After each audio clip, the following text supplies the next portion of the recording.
조금 경직되시죠? 뭔가 이렇게 특별한 일을 해야 되는 것 같다라는 그런 생각을 하시게 될 것 같아서 일단 조금 안심시켜드리고 싶은 것은 오늘 여러분 헌신해서 어디로 보내려고 하는 것 아니고 갑자기 뭐 이곳에 살던 삶을 정리하고 뭔가 멀리 떠나버려야 되는 그런 메시지의 방향은 아니라는 것. 뭐 그렇게 해도 좋죠. 저는 사실 제가 그 어린 시절에 주님을 만나고 헌신이라는 게 뭔지 잘 몰라서 사실은 목회자가 된다고 생각하는 것도 굉장히 사실 좀 어려운 그런 일이었습니다. 뭔가 대단한 헌신을 해야 되는 것 같아서 제가 주님께 주님 제 모습 그대로 하나님 원하시는 대로 쓰십시오 이렇게 말씀을 드리면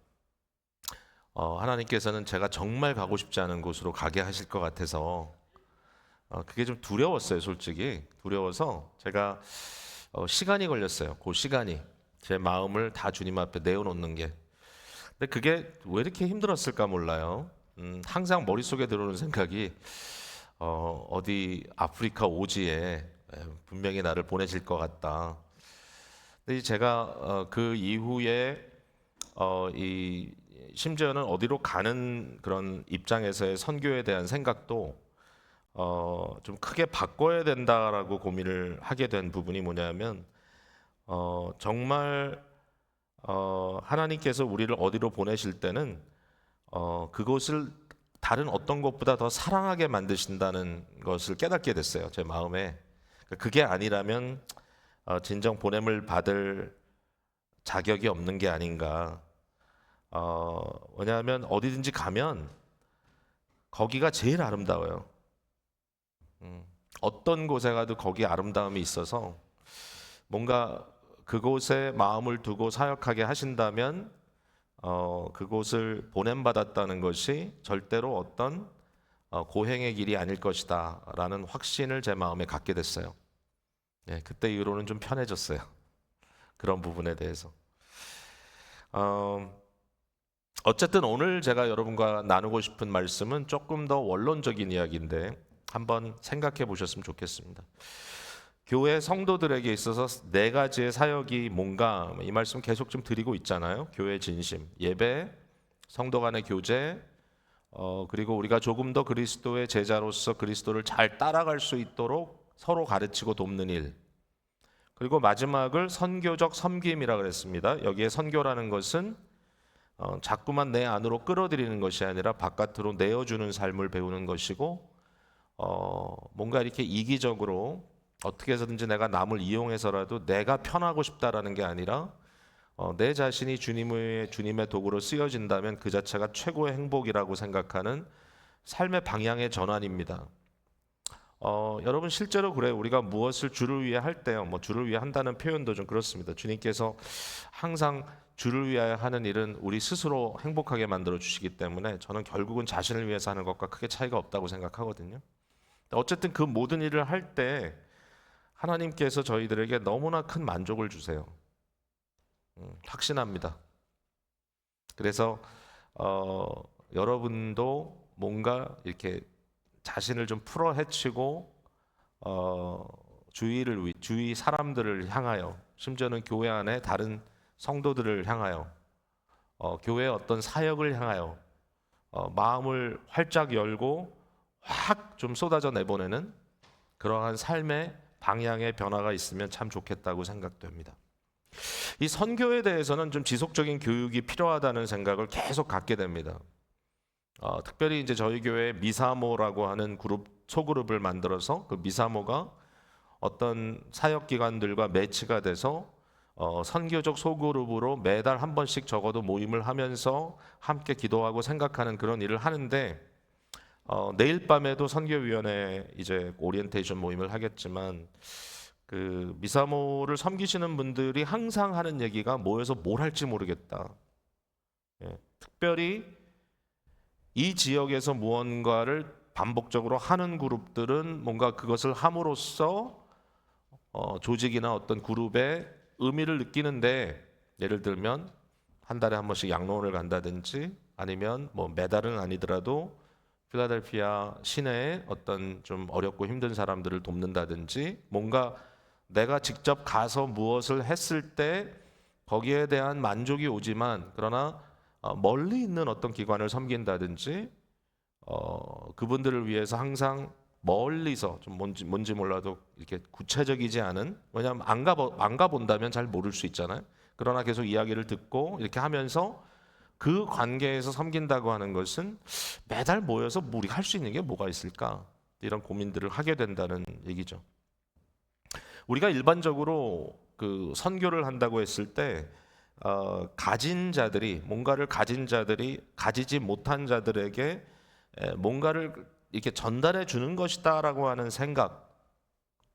많은 경우에 우리가 선교를 한다 그러면 우리는 강자고 저들은 약자이고, 나는 가진 자고 저들은 없는 자고, 그래서 뭔가 가진 자로서 없는 자들에게 뭔가 전달해 주는 것이 곧 선교라고 생각하는, 그러한 좀 어떤 의미에서 너무나 단순한 마음, 내 마음속에 상대를 불쌍히 여기고 그러므로 그들을 구제함으로 내가 거기에 어떤 보람을 느끼는 것이 선교라고 생각하는 것. 심지어는 복음에 있어서도, 복음의 선구, 복음을 미리 받은 우리들이 복음을 아직 받지 못한 자들에게 전달해 줌으로써 전달자가 가질 수 있는 어떠한 마음의 뿌듯함을 느끼는 것, 이런 것으로 생각할 때가 참 많아서 여전히 선교가 나의 어떤 액티비즘, 나의 어떤 행위에 빠져 있다라는 것이 좀 안타까운 현실일 수가 있어요.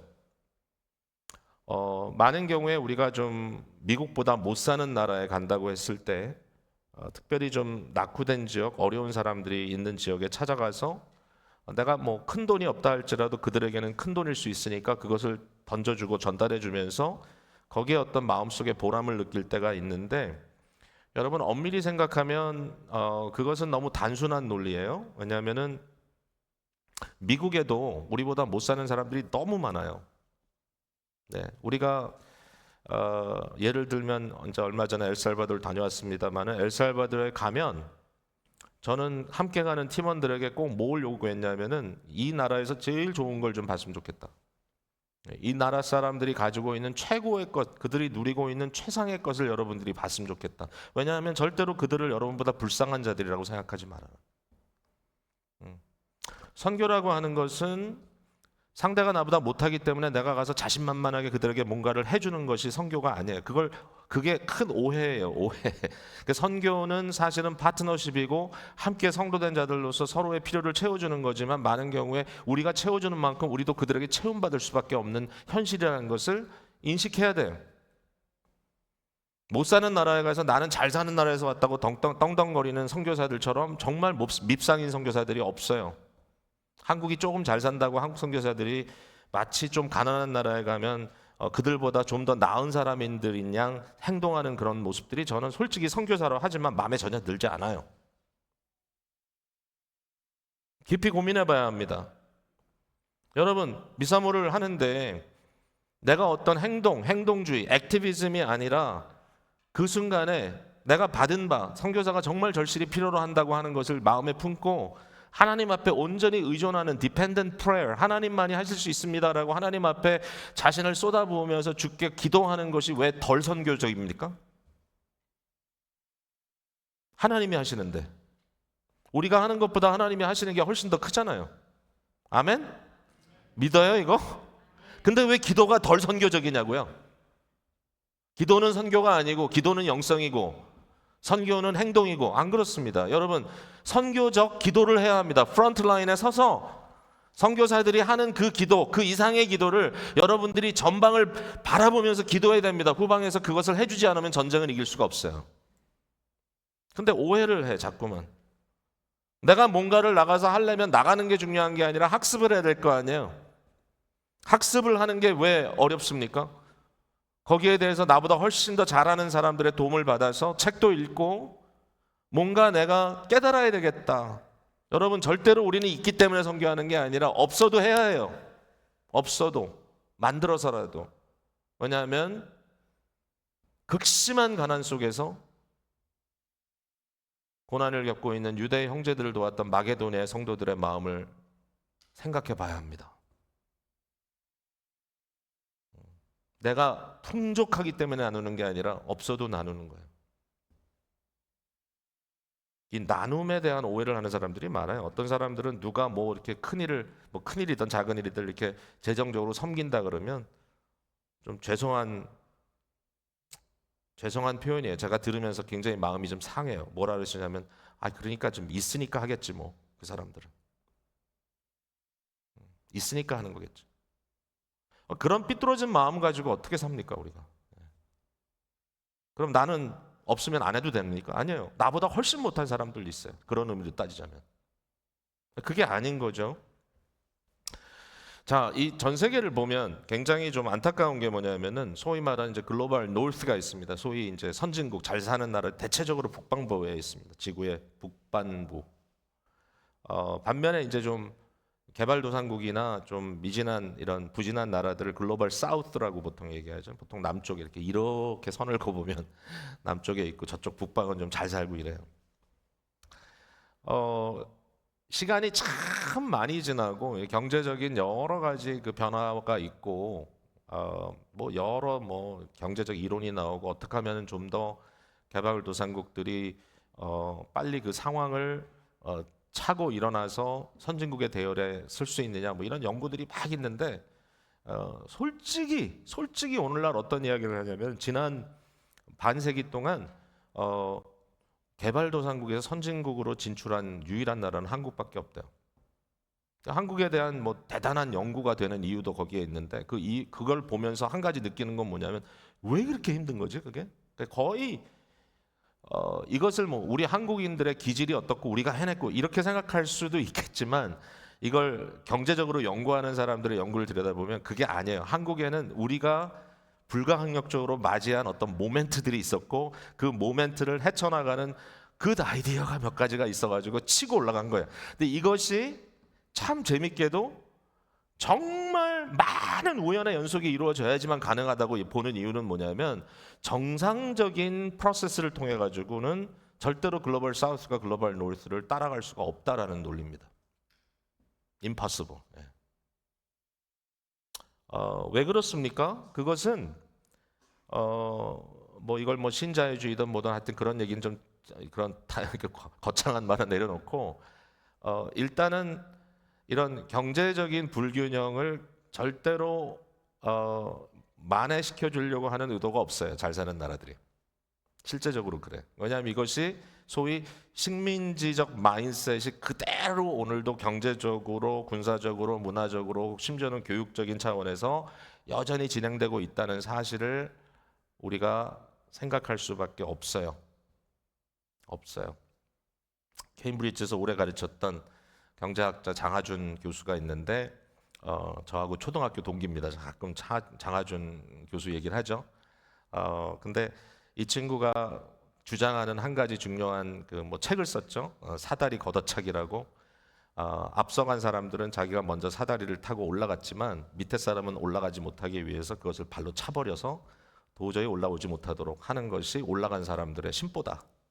이게 오늘날 경제 모습이다라고 얘기를 합니다. 근데 제가 뭐 여기서 경제론을 얘기하려는 건 아니고요. 경제 잘하는 분들 너무 많아서 제가 이런 얘기하면 나중에 저한테 와서 무슨 얘기를 할지 모르겠는데 조금 두려워요. 네, 제가 아는 척한 거 아니에요. 한 가지 그냥 그 텐덴시만 여러분과 함께 나눠본 거예요. 근데 너무 재밌는 게 뭐냐면은 선교도 똑같다는 거야. 여러분 이해가 안 될 거예요. 도대체 왜 선교가 이러냐? 왜 가진 자들은 끝내 계속 더 가진 자가 되고 계속 선교적 리시빙 엔드에 있어야 되는 사람들은 계속 받아야 되느냐? 그 이유가 뭘까 하면은 서구 중심의 기독교가 아직도 비서구인들에게 임파워링 하고 있지 않기 때문에 그래요. 한다고 하지만 그렇게 힘들어요, 그게. 너무너무 힘들어요. 그래서 결국은 돈이 있어야 선교한다는 이야기가 나와요. 자, 오늘 본문을 한번 들여다보면 사역의 전수의 원리가 나오고 있습니다. 자, 디모데후서 2장 2절 또 내가 많은 증인 앞에서 내게 들은 바를 충성된 사람들에게 부탁하라. 여기 너라고 하는 것은 디모데일 거고요. 그리고 나라고 하는 것은 바울일 거고요. 그러니까 바울이 디모데를 디모데에게 무언가를 전달했다는 거죠. 뭐 사실 무언가가 아니라 이것은 복음의 진리이죠. 복음의 진리입니다. 복음의 말씀들. 이것을 디모데에게 전수했어요. 디모데가 바울에게 이것을 받았어요. 근데 너무 재밌는 게 뭐냐면 바울이 이 복음의 정석을 이야기할 때 이것이 어떤 자기만 가지고 있던 그런 복음의 비밀, 어떤 미스테리라고 얘기하고 있지 않고요. 물론 이제 비밀이란 말을 쓰곤 있지만 모든 사람들이 받기에 합당한 것이다라는 말을 써요. 자, 제가 어딜 보여드릴까? 디모데 전서로 한번 가볼까요? 디모데 전서 앞으로 좀 가셔서 1장 15절. 이런 표현이 반복해서 나와요. 1장 15절. 미쁘다는 말은 뭐냐면 faithful하다는 거죠. 신실하다, 믿을만하다. 모든 사람이 받을 만한 이 말이요, 그리스도 예수께서 죄인을 구원하시려고 세상에 임하셨다 하였도다. 예수 그리스도가 죄인을 구원하시기 위하여 이 세상에 오셨다는 이 복음의 진수를 얘기할 때 이 말은 몇몇 사람만 알고 있어야 되는 것이 아니라 모든 사람들이 받을 만한 말씀이다. 시크릿 위즈덤이 아니라 모든 사람들이 받아야 하는 것이다. 오늘 본문에도 내가 많은 증인 앞에서 들었다는 거예요. 그러니까 홀로 조용히 귓속말로 들은 것이 아니라 많은 사람들 앞에서, 이것은 공유될 수 있는 복음이다. 이 말씀은 전달되어야 되는 것이죠. 4장 9절, 디모데전서 4장 9절에도 그런 말이 있어요. 디모데전서 4장 9절. 똑같은 말입니다. 미쁘다 이 말이요, 모든 사람들이 받을만 하도다. 모든 사람들이 받을만 하도다. 이를 위하여 우리가 수고하고 힘쓰는 것은 우리 소망을 살아계신 하나님께 두미니 곧 특히 모든 사람, 특히 믿는 자들의 구주시라. 결국 모든 믿는 자들을 구원하신다고 하는 하나님의 복음은 모든 사람들이 받아야 하는 것이다. 모든 사람들이.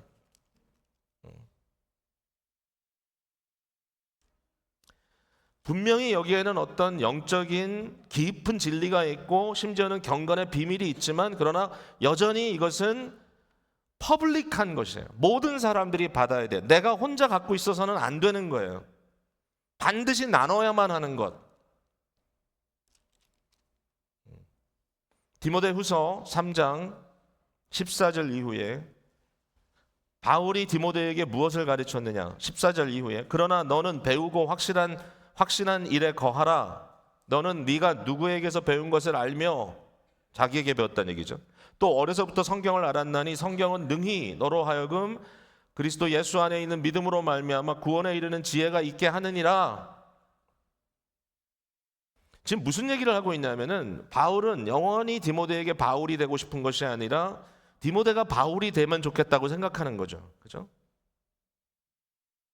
왜냐하면 결국 디모데는 듣는 자로 끝나는 게 아니라 디모데는 또 가르치는 자가 되는 거예요. 2장 2절에 보니까 네가 많은 증인 앞에서 내게 들은 바를 충성된 사람들에게 인트러스트해라. 그들을 가르쳐라. 너도 똘똘한 사람들을 좀 찾아가지고 그 사람들에게 너와 같이 될 수 있도록 그들을 가르쳐라. 네가 너의 자리를 계속 붙들고 고수하는 것이 너의 목적이 아니라 계속해서 그것을 전수해주고 다른 사람이 너와 같이 되도록, 아니면 너를 능가하도록 계속해서 그들을 섬기고 도와주는 일. 나는 너를 섬기고 너는 너의 충성된 팔로워를 섬기고, 그러면 그들은 어떻게 할까요? 그들이 또 다른 사람을 가르칠 수 있을 것이다. 이 시대의 선교적 섬김이란 말이 이제 여기서 등장을 하는 겁니다. 왜냐하면 이 시대에 저희가 해야 할 선교적 섬김의 굉장히 중요한 전략은 뭐냐면요, 어디든지 가서 그 현장에 현지인들 사이에 리더들을 발견하고 정말 나와 같은 일을 할 수 있는 사람들을 발굴하여서 그들에게 투자하는 것, 그들을 임파워링 해주는 것. 끊임없이 나는 선생이고 너는 학생이고, 네가 필요한 만큼 내가 너를 가르쳐 줄게, 너는 그냥 배우면 돼 라고 말하는 것이 아니라 어떻게 해서든지 내 것을 그들에게 전수해주고 그들이 스스로 임파워되어서 그들이 내가 하는 일을 할 수 있도록 도와주는 것. 사다리를 걷어차는 게 아니라 그들이 빨리 올라올 수 있도록 도와주는 것. 이러한 선교, 여러분 이러한 선교가 가능할까요? 물론 많은 부족함이 있지만 어떻게 한국이 기독교 강국이 될 수 있었겠는가? 한국 선교도 많은 분들이 연구합니다. 그 연구하는 이유 중에 하나는 뭐냐면 뭔가 특이하다는 거예요. 어떻게 이렇게 기독교가 일어날 수 있을까? 그 상황이에요. 상황. 뭐 그걸 우연이라고 할까요?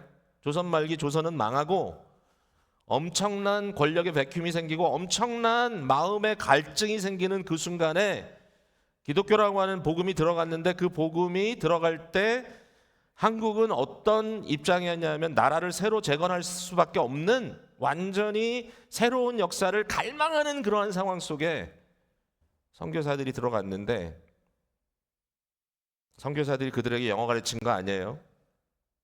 선교사들은 그들에게 한국어를 다시 가르쳤어요. 왜? 선교사들이 뭘 발견했죠? 한국의 똘똘함을 발견했어요.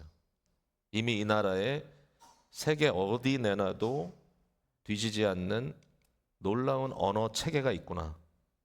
선교사들이 모여서 결정합니다. 기독교 모든 문서는 성경 번역을 비롯해서 100% 한글만 쓴다. 한문을 안 쓴 거예요. 한문을 안 써. 왜? 충분히 많은 사람들이 이것을 통하여 기독교의 진리를 받아들일 수 있는 채널이 되기 때문에.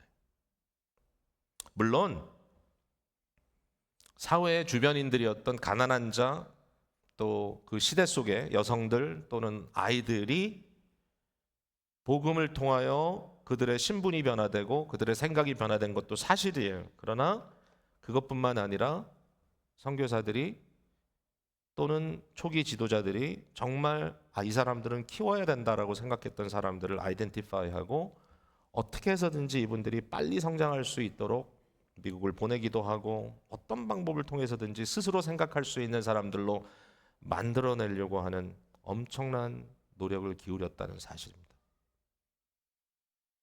새로운 국가관에 대한 관심이 있는 자들이 일어나기 시작합니다.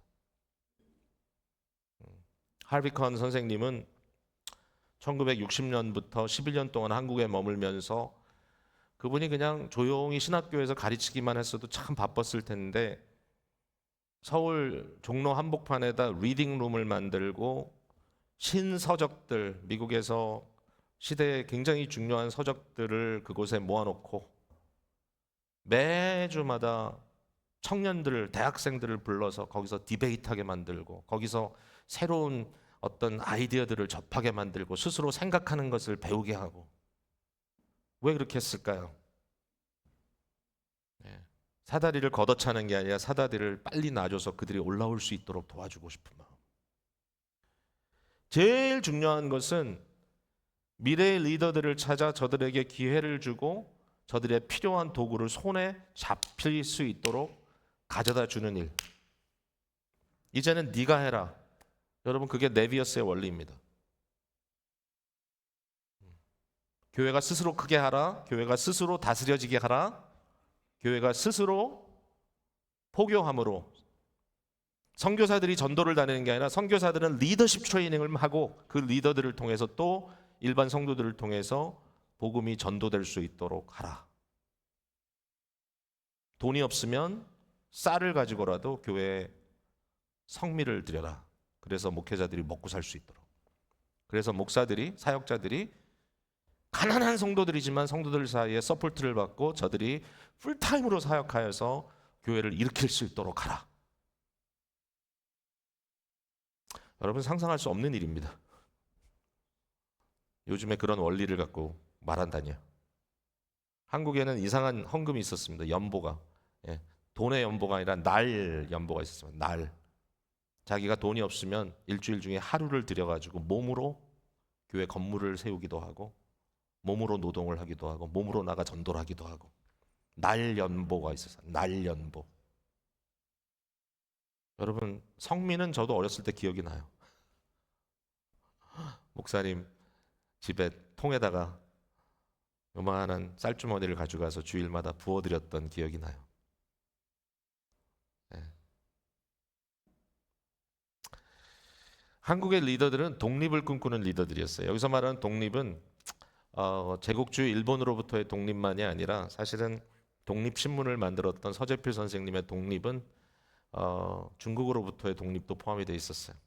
모든 외부의 어떤 세력으로부터 한국이 스스로 생각하고 스스로 설 수 있는 나라가 되게 그러기 위해서는 빨리 세계 정세를 깨달아야 되고 독립신문을 만드는데 독립신문을 여러분 저기 미디어의 그분의 생가를 가서 보면 알겠지만 독립신문 그 당시에 있었던 거 다 이렇게 카페 가지고 다운돼서 놔뒀거든요. 한번 보세요. 놀랍죠.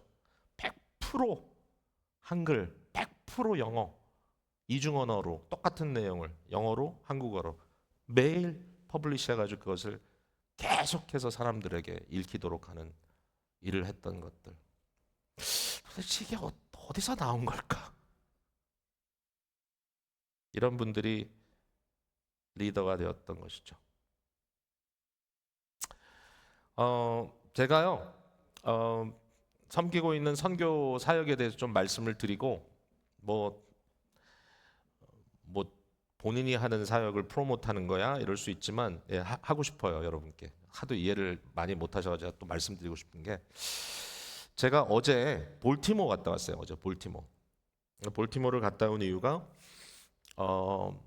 저희가 이제 섬기고 있는 제가 섬기고 있는 게이트라고 하는 이제 선교적 신학원이 있는데 이 게이트 신학원이 우리가 합니다라고 소리를 질러가지고 되는 게 아니니까 그래도 어느 정도 이 소위 어크레디테이션을 받아야 되잖아요. 그러니까 어크레디테이션 그 학교를 인준해 줄 수 있는 기관을 통해서 정식 기관을 통해서 고등교육을 할 수 있는 자격을 지닌 학교다라는 것이 인정돼야지 대외적으로 그 학교를 통해서 교육받은 사람들이 또 다음 단계도 갈 수 있는 길이 열리기 때문에 이제 그걸 해야 되니까 이제 저희가 지금 이제 이 가입을 청원해서 이제 어필리에이트 멤버가 되고 이제 풀 어크레디테이션을 받기 위해서 가는 그런 과정 속에 지금 있는데 그 애뉴얼 미팅을 볼티모어에서 모인다고 해서 이게 첫 해니까 저희들에게 2박 3일을 하는 모임이지만 3일은 가지 못하고 어제는 직접 우리 장로님하고 같이 일찍 내려갔다가 늦게 돌아왔어요.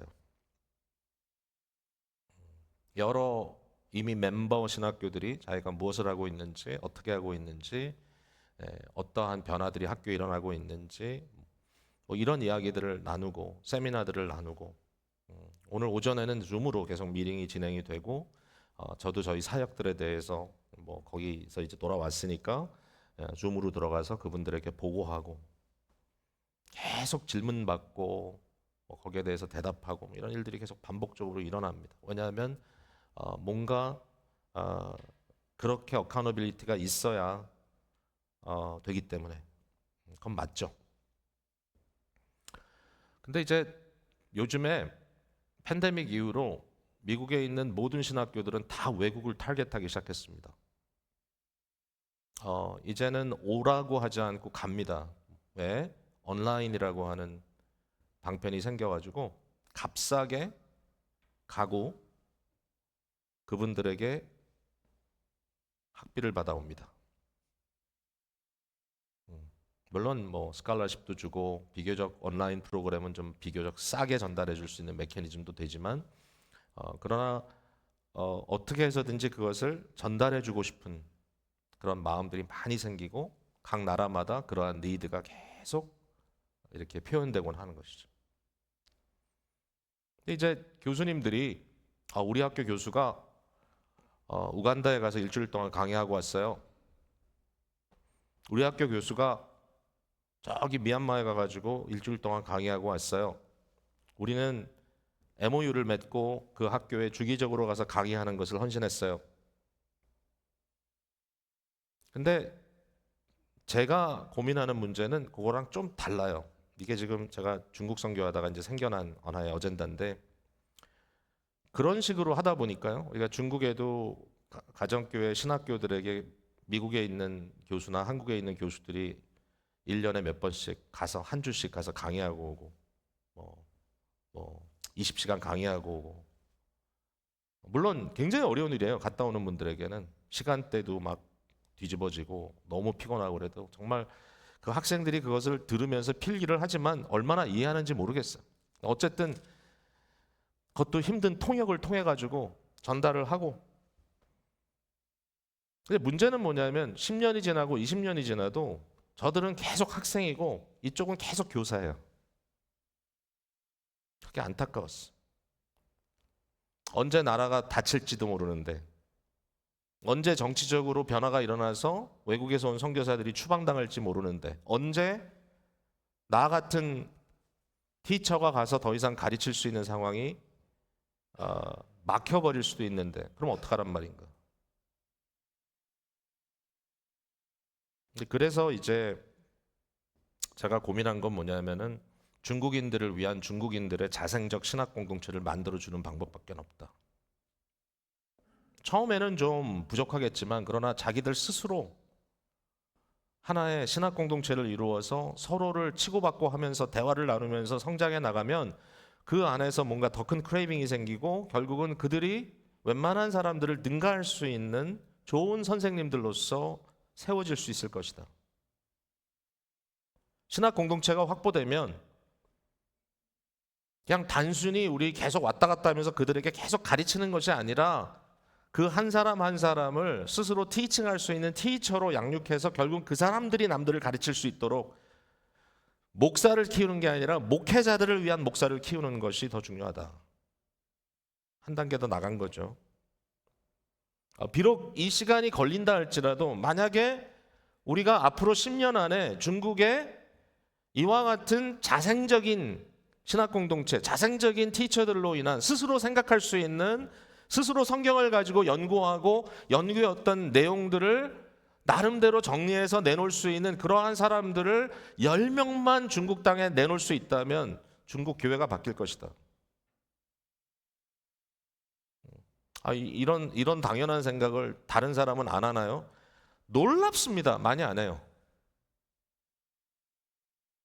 미국에 와서 공부시키면 되잖아요. 좋은 학교가 얼마나 많은데. 예, 맞아요. 좋은 학교가 너무 많아요. 중국 학생들 무지 많이 들어왔어요. 문제가 뭔지 아세요? 아무도 중국으로 안 돌아가요. 다 여기 살아요. 중국의 학생들이 미국에 와서 공부하기 시작한 게 사실 오래 안 됐어요. 근데 그 사이에 미국에는 굉장히 많은 중국 교회들이 생겨났어요.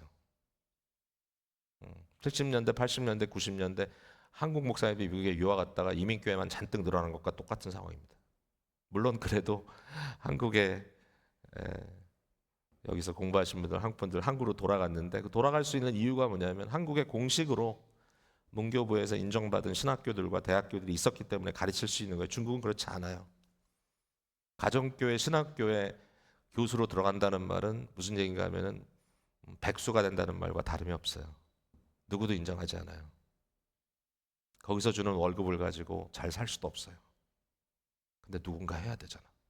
그래야 변화가 있을 거 아니에요.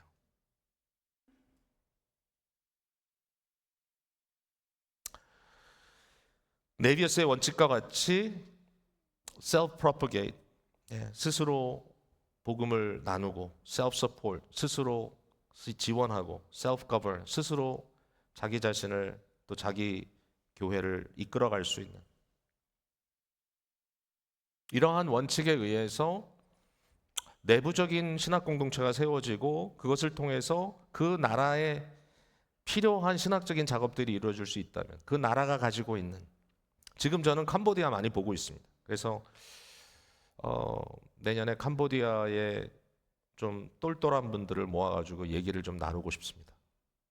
최근에 한국에 와서 한 10여 년 공부하고 지금 캄보디아의 목회자로 돌아간 한국의 여러분 잘 아시는 정성국 교수가 지도 교수로 두 분 중에 한 분으로 도와줘서 박사 논문을 쓰고 신약 논문을 쓰고 캄보디아에 들어가서 시골에서 조그만 교회를 목회하고 있는 캄보디아 청년 목회자 한 사람을 지목하기 시작했습니다.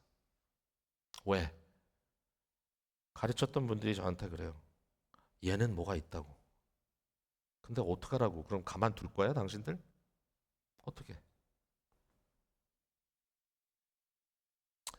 줌 미팅을 2번 했습니다. 한 달 사이에. 마음이 뜨거워지기 시작했어, 청년이. 네가 너의 나라를 위하여 신학운동을 일으킬 수 있는 장본인이 될 수도 있다. 나는 너를 구제하기 위해서 있는 것이 아니라 너를 임파워해주고 너와 같은 사람들이 함께 모여서 캄보디아의 미래를 세워나갈 수 있는 리더들이 되었으면 좋겠다. 사실 우리가 가진 게 없잖아요. 제가 가진 게 없잖아요. 여러분 수백만 불, 수천만 불 있어서 할 수 있나요? 아니요. 아무것도 없어요. 그런데 뭐가 있죠? 예. 기도할 수 있는 마음이 있어요. 비전이 있어요. 그들을 볼 때 아무것도 없는 바울이 이렇게 얘기하죠. 죄인 중에 괴수 같은 자기를 뽑으시고 자기에게 엄청난 것을 인베스트 하시고 그러므로 나를 이방인의 사도로 삼아 주셨다고 하는 이 사실 앞에 바울은 절대로 교만할 수 없죠. 내가 가진 것은 내 것이 아니다. 주께서 주신 것이다. 그러니까 이것을 죽기까지 사람들에게 쏟아붓는, 마지막 자기의 생명이 쏟아부어질 때까지 쏟아붓는 이러한 일을 하고 있는 것.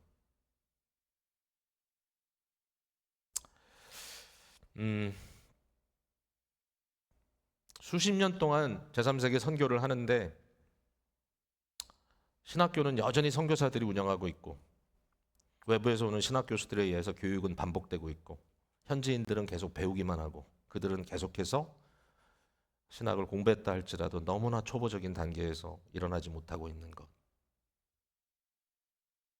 캄보디아의 신학적 언어들을 정리해 줘야 되고 그들에게 잘 번역된 성경을 주어야 되고 그들이 크마의 언어로 신학을 논할 때 겉도는 것이 아니라 거기에 뭔가 물릴 수 있는 컨셉들이 충분히 생겨날 수 있는 그러한 상황을 만들어가는 일. 예, 여러분 제가 오늘 또 구름 잡는 얘기를 했는지도 모르겠습니다만은 아마 이해하셨을 것 같아요. 지금 뭐가 이슈인지. 예, 이걸 해야 된다고 저는 생각해요. 그리고 이 일을 위해서 하나님께서 사람들을 모으기 시작했다고 저는 생각합니다. 그게 게이트 운동입니다. 예, 우리는 건물을 세우지 않을 겁니다. 예, 우리는 풀타임 교수들을 여기서 모아가지고 여기에 수많은 신학교 중에 또 하나의 신학교가 되려고 하지 않을 겁니다. 그러나 우리는 여기에 이미 많은 것들을 꼭 필요한 사람들에게 전달하는 일을 할 것이고 사다리를 걷어차는 게 아니라 계속 사다리를 놓고 그들이 올라올 수 있도록 계속해서 지원해 줄 겁니다. 그게 바로 디모데후서 2장 2절의 방식이라고 저는 확실히 믿어요. 여러분들 마음 열고 참여해 주세요. 기쁨의 교회가 액티비즘이 아니라 기도하는 선교, 고민하는 선교, 상황을 제대로 읽고 이해하고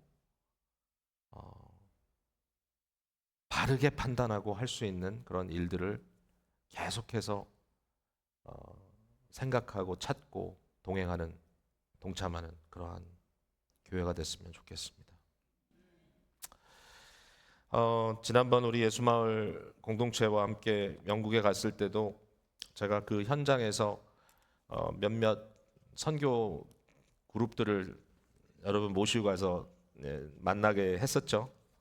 예, 아마 그걸 보고 나서 야, 이 사람들 대단한 일을 한다라고 생각한 분들도 계시고 거기에 대해서 굉장히 마음에 감동받으신 분도 계셔서 지속적으로 돕고 싶다는 마음도 있고 한데 사실은 거기에 한 단계 더 나가서 제가 여러분들께 드리고 싶었던 마음의 생각은 뭐냐면은 이분들이 그냥 막 아무거나 하는 게 아니죠.